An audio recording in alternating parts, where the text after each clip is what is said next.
Hey guys, how are you? It's getting to the end of the evening, and I just wanted to share a few thoughts with you about how I'm feeling, what I'm thinking, and it's really about life. What I'm reflecting on is the shortness and the certainty of life. We only have one ticket, we only have one chance.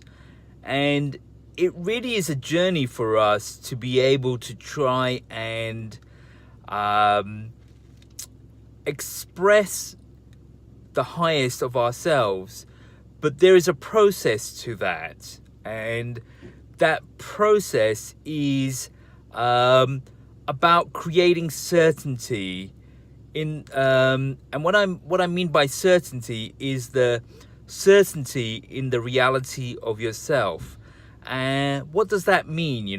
When I say create a certainty in the reality of yourself, it's about total awareness that you actually do exist, that it's not possible for you to have been with such complexity, have been created randomly by chance, and that evolution in itself is a law.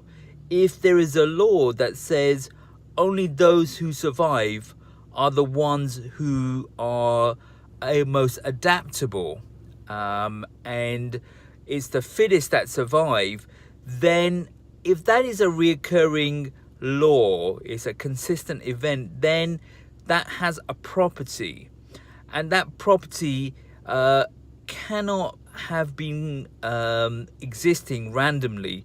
Why does everything have this law of survival of the most adaptable and fittest? Why is that the case?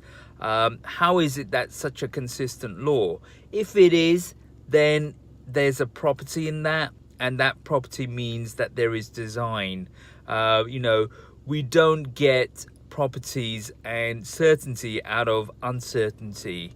I'd love to be able to be given an example of a situation where that is the case, and I will certainly investigate that further. So it's about the shortness of life, the fact that we have only one ticket. And with that one ticket, what it's about is about maximizing our experience. And so the experience is how we perceive information into our mind, into our thought processes, and then how we compute that and interpret that. So I've seen that the first step to get heightened awareness is to have contextual awareness. And what that means is that the first thing you have to understand or question or ask is, why do I exist? Why am I here? What's the purpose of life? And you have to, with those questions, observe the universe, observe around you, look at the things around you and say, is there certainty or uncertainty? Is there order or disorder when I am living and walking through life through this universe?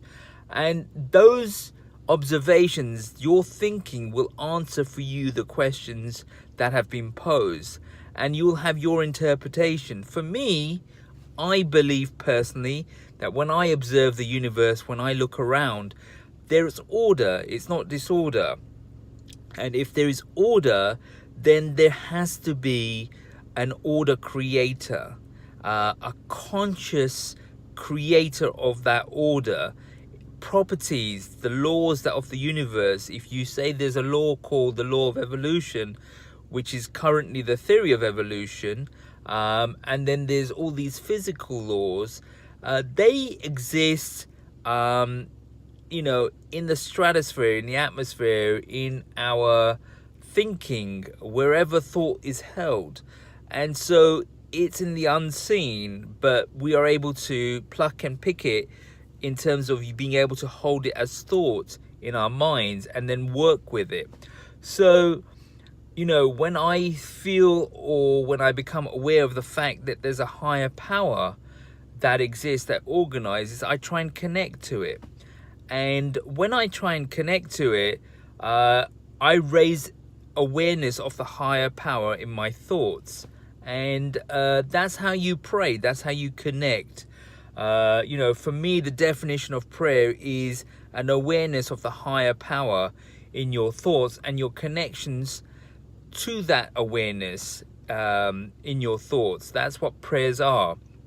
When you talk in your prayers, you're talking in your awareness and you're using your thinking. And so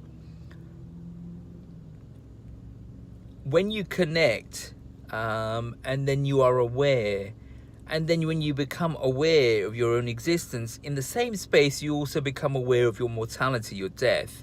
So you have this certainty of knowing that you exist, this certainty of knowing that you are going to be out of here, this certainty of knowing that you have been created and the higher power exists.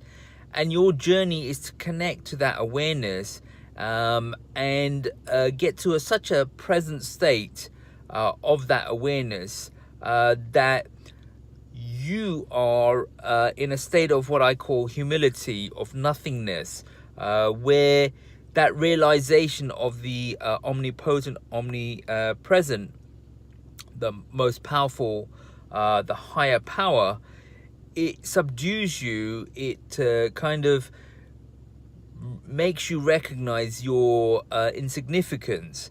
And in that recognition, you are basically negating yourself. And so you're the noise that's kind of interfering between the higher power and your true soul, your true sense. And when you negate yourself, there is clarity of reception. The noise is out of the way, and the signal can be picked up much more clearly. And that signal really is your intuition and your sensing, your feeling, your intuition of situations. And in that state, you're very present and you live and you're very decisive. And that, for me, is the state you want to get to, where you're in real time in connection with the higher power, what I would call the flow state. That's my definition of the flow state. What I would call your present state, being present to the moment. That's my definition of present to the moment. And so when you're in that state, you want to stay in that state all the time in a continuous way, moment to moment, thought by thought, being ever present with the higher power in thought, but also within that same space of thought, you're aware of what's going around you, and you're also aware of your intuition. So you're trying to be decisive and present at the same time, and you're able to take action immediately. So that's what I'm thinking right now. That's what I think we should try and be all the time. I feel that state is called your oneness, where you're aligned between who you are and what you are. And your action is instinctual, and it's what I would call balance. It's pure. It's it's truthful action, and so it has power in it. And that's how you want to be able to live all day, every day, throughout your life. These are my thoughts. This is what I'm thinking. It's getting to the evening. I was just reflecting on it, and I thought I would basically share my thoughts with you. I hope you don't mind my indulgence. I appreciate that you've spent nearly 10 minutes listening to me and hearing my kind of reflections.